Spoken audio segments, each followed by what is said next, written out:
اور اسی طرح اللہ اپنی نعمتوں کو تم پہ تمام کرتا ہے، پوری کرتا ہے.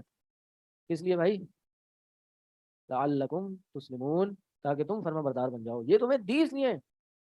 اب وہی مثال آ جائے، آپ نے ایک بندہ رکھا جاب پہ، کام نہیں کر رہا، وہ جو آپ نے کہا ہے وہ نہیں کر رہا، باقی سب کچھ کر رہے ہیں، بلکہ الٹ آپ کے کمپیٹیٹر کو جا کے اس کے کام کر رہے ہیں، بیٹھا آپ کے آفس میں.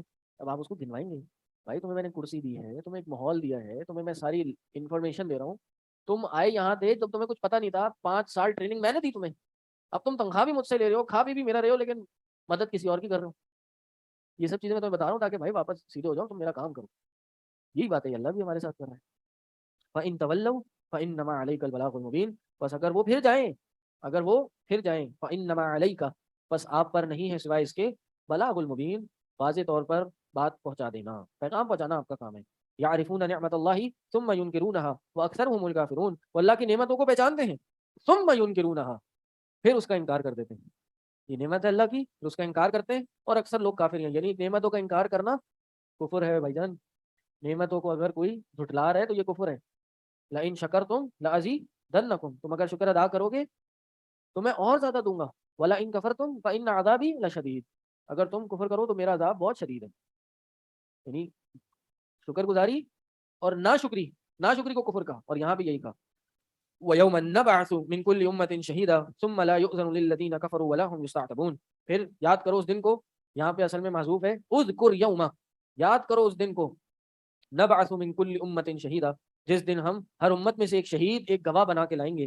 ثم لا یؤذن للذین کفروا، پھر وہ لوگ جن لوگوں نے کفر کیا ان کو اجازت نہیں دی جائے گی. ولا هم یستعتبون، اور ان کی کوئی معافی کی درخواست بھی نہیں لی جائے گی. قیامت کے دن ہر امت کو اس کے نبی کے ساتھ، اس کا جو رسول ہے اس کے سامنے پیش کیا جائے گا، اور وہ ان کے خلاف گواہی دے گا، یا تو حق میں گواہی دے گا یا پھر خلاف گواہی دے گا. تو کافر اگر کافر ہیں، ان پہ ایمان نہیں لائے، تو کافروں کے خلاف وہ نبی گواہی دے گا، اور ان کی پھر یہ جو معافی کی درخواستیں ہیں وہ نہیں پوری کی جائیں گی. جی نہیں، یوما اصل میں ظرف ہے نا، تو ظرف کا کیا تعلق ہے؟ وہ یوما، وہ دن، کیا دن؟ تو آپ کچھ معذوف نکالیں، اذکر یوما، وہ دن، اس دن کو یاد کرو جس دن ہر بندہ، ہر امت شہید اپنے گواہ کے ساتھ اٹھائی جائے گی. ہر امت اپنے گناہ گواہ کے ساتھ، اپنے پیشوا کے ساتھ اٹھائی جائے گی. ہم؟ ان کی درخواست، معافی کی درخواست قبول نہیں کی جائے گی. جی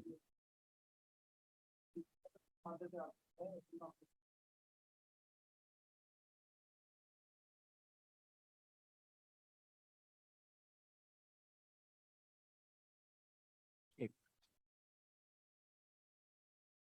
جی اس کا مصدر ہے عتبہ یعتب عتبا، ناراض ہونا، ناراض ہونا. اعتبہ یعتب، ناراضگی دور کرنا، اور العتبہ راضی کرنا، منانا. اور اسی طرح کہا جاتا ہے استعتبہ فلان فلانا، یعنی فلاں نے دوسرے پر اپنی ناراضگی ظاہر کی، ٹھیک ہے، تاکہ وہ اس کی ناراضگی دور کر سکے یا معافی مانگ سکے. ناراضگی دور کر سکے یا معافی مانگ سکے. یستعتبون کا مطلب یہ ہے کہ ان کے سامنے اس لیے ناراضگی کا اظہار نہیں کیا جائے گا کہ وہ معافی کی درخواست کر کے اللہ کی ناراضگی کو دور کر سکیں. یہ تفسیر عبدالسلام بھٹوی صاحب کی. جی جی وہی پڑھی ہے میں نے، وہی کھولی ابھی. ناراضگی کا اظہار کرنا، اور اس نیت سے کرنا کہ سامنے والا معافی کی اپیل کرے. صحیح ہے. تو ولا یستعتبون، اس دن ناراضگی کا بھی اظہار نہیں ہوگا کہ یہ پلٹ کے معافی کی اپیل کریں. چلے اس راز و اس رأى الذين ظلموا العذاب فلا يخفف عنهم ولا هم ينظرون، اور جب وہ دیکھیں گے، کون لوگ؟ وہ جنہوں نے ظلم کیا، کس کو دیکھیں گے؟ عذاب کو. فلا يخفف عنهم ولا هم ينظرون، نہ ان پہ عذاب کو کم کیا جائے گا، ولا هم ينظرون، نہ ان کو مہلت دی جائے گی. وَإِذْ رَأَى الَّذِينَ أَشْرَكُوا شُرَكَاءَهُمْ قَالُوا رَبَّنَا هَؤُلَاءِ شُرَكَاؤُنَا، جب یہ مشرک دیکھیں گے ان شریکوں کو جن کو دنیا میں شریک بناتے تھے، تو اللہ سے کہیں گے ربنا هؤلاء شرکاؤنا، اللہ یہی ہیں، اللہ تو دیکھ رہے یہی ہیں جن کو تیرے سوا ہم جن کی عبادت کرتے تھے. الذی کنا ندعو من دونک، جن کو تیرے سوا ہم پکارتے تھے. اللہ یہی ہیں وہ بت، اور یہی ہیں وہ مخلوق جن کو ہم تیرے سوا پکارتے تھے. ہاں ہاں، مطلب وہ اس لیے کہیں گے کہ شاید اللہ کے سامنے کوئی عذر پیش کریں کہ اللہ تعالیٰ ہمیں، ہم بتائیں کہ اللہ یہ دیکھو یہ ہیں، تو اللہ ہمیں معاف کر دے. لیکن نہیں بھائی، اس سے کوئی کام نہیں چلے گا. بخاری مسلم کی احادیث میں سے ہے کہ اللہ تعالیٰ اس دن بتوں کو اٹھائے گا، بتوں کو سامنے پیش کرے گا اور وہ ان کی عبادت کا انکار کریں گے کہ بھائی ہم نے ان کو حکم نہیں دیا تھا کہ یہ ہماری عبادت کریں. اور یہی یہاں کہہ رہے ہیں. وہ الٹ رہے ہوں گے جب ان کو اٹھایا جائے گا ان بتوں کو. یہ ایک دم ان کو دیکھ کے کہیں گے اللہ یہ کہاں سے, انہوں نے ان کی تو عبادت کرتے تھے کہ شاید ہمیں اس وجہ سے اب معافی مل جائے. حالانکہ ان کو اٹھایا جائے گا اس لیے تاکہ وہ ان کے خلاف گواہی دیں کہ اللہ ان کو ہم نے نہیں کہا تھا عبادت کرنے کے لیے. فَأَلْقَوْا إِلَيْهِمُ الْقَوْلَ إِنَّكُمْ لَكَاذِبُونَ فَأَلْقَوْا إِلَيْهِمُ الْقَوْلَ, اور وہ ان کی طرف قول کو پھینکیں گے. إِنَّكُمْ لَكَاذِبُونَ, یہ تو جھوٹے ہیں, یہ تو جھوٹے ہیں, ہم نے تھوڑی کہا تھا ان کو ہماری عبادت کرنے کے لیے. وَأَلْقَوْا إِلَى اللَّهِ يَوْمَئِذٍ السَّلَامَ, اور یہ جو مشرکین ہیں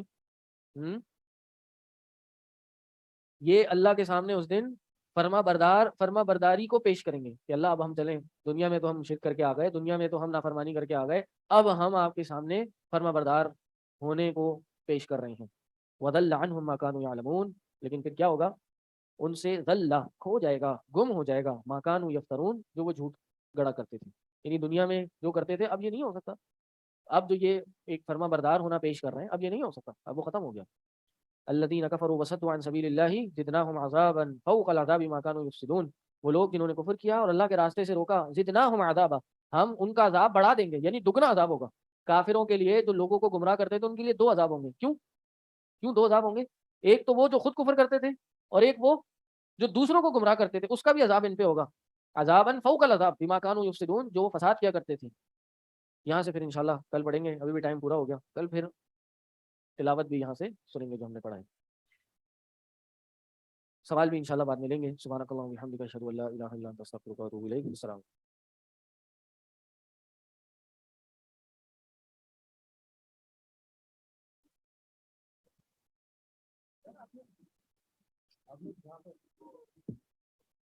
قرآن میں آپ لوگ آن لائن ریسیٹیشن سنتے ہیں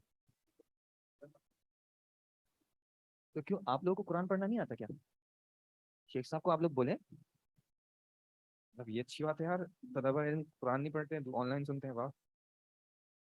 تو آپ ایک بار ہو گئی نا, آپ ترغیب ہو گئی, واہ, ساری زندگی سنتے رہیں گے ریکارڈنگ, کیسے بنیں گے؟ سن سن کے خواب میں مشاری بن جائیں گے, واہ. یہ اسی طرح دوسروں کو دیکھ دیکھ کے ہم عالم بھی بن جائیں گے. پھر یار اللہ کا خوف کرو, ان کو بھی بولو تھوڑا, آپ لوگوں کو بھی ثواب دلائیں. آپ تو 2-3 مطلب روز کی بات ہے, روز آپ لوگوں سے ہی قرات کرائیں. ان کو بولو آپ کو اچھی قرات سننی ہے, آپ اپنے ٹائم میں اچھی قرات سن لیں. ہم جتنی کوشش ہو سکتی ہے انسان کرے, آپ کو ثواب ملے گا. سننے کا ثواب زیادہ ہے, پڑھنے کا ثواب زیادہ ہے؟ ہاں, تو پھر ذرا مائک یہاں تک پہنچا دیں, آج بڑے دور سے آئے آپ. اچھا, الدرس الرابع عشر, الحمدللہ وحدہ والصلاۃ والسلام علی من لا نبی بعدہ. الدرس الرابع عشر, پیج نمبر نہیں پوچھے گا پلیز. اسکرین آن ہے, آن کر دیں. اب آپ کے پاس آ رہی ہوگی, ویڈیو آن ہے, ویڈیو بھی آن ہے اور اسکرین شیئرنگ بھی آن ہے. جناب الدرس الرابع عشر, بسم اللہ. المدرس من بالبابی, من بالبابی کیا مطلب ہے؟ کس دروازے سے نہیں سوری. وعلیکم السلام. میں مائک اپنا صحیح کروں جی. من کا مطلب کیا ہوتا ہے؟ ان سے کیا پوچھو, من کون, باب دروازہ. اب میں یہ تو نہیں پوچھوں گا نا دروازہ کون ہے, دروازے پر کون ہے. نوک ہوتی ہے تو پوچھے نا کون ہے, کہاں کون ہے, دروازے پر کون ہے. تو من بالباب معنی دروازے پر کون ہے. با یعنی اصل میں آپ کرنا چاہیں تو آپ کہتے ہیں من دخل بالبابی او من یرید ان يدخل بالبابی, کون داخل ہونا چاہتا ہے دروازے سے, کون. تو بس آپ نے کہہ دیا من بالبابی, دروازے پر کون ہے. انا طالب جدید, میں نیا طالب علم. صحیح. المدرس ادخل, ما اسمك, ادخل, ادخل داخل ہو جاؤ. صحیح. ادخل ما اسمك, تمہارا نام کیا ہے. صحیح. الطالب اسمی ہمایون, میرا نام ہمایون. ہمایوں ہے. غیر منصرف ہو گیا شیخ یہ. خدا کا خوف کرو. جی آگے. ہمایون ہمایون کیف تکتب هذا الاسم. صحیح. ترجمہ شیخ وہی تو سوچ رہا ہوں. یہ ہٹ جاؤں. اچھا چلو. ہمایوں, یہ شیخ استفہام ہے. ٹھیک ہے, کیف تکتب, كتب يكتب تكتب أنت تكتب تم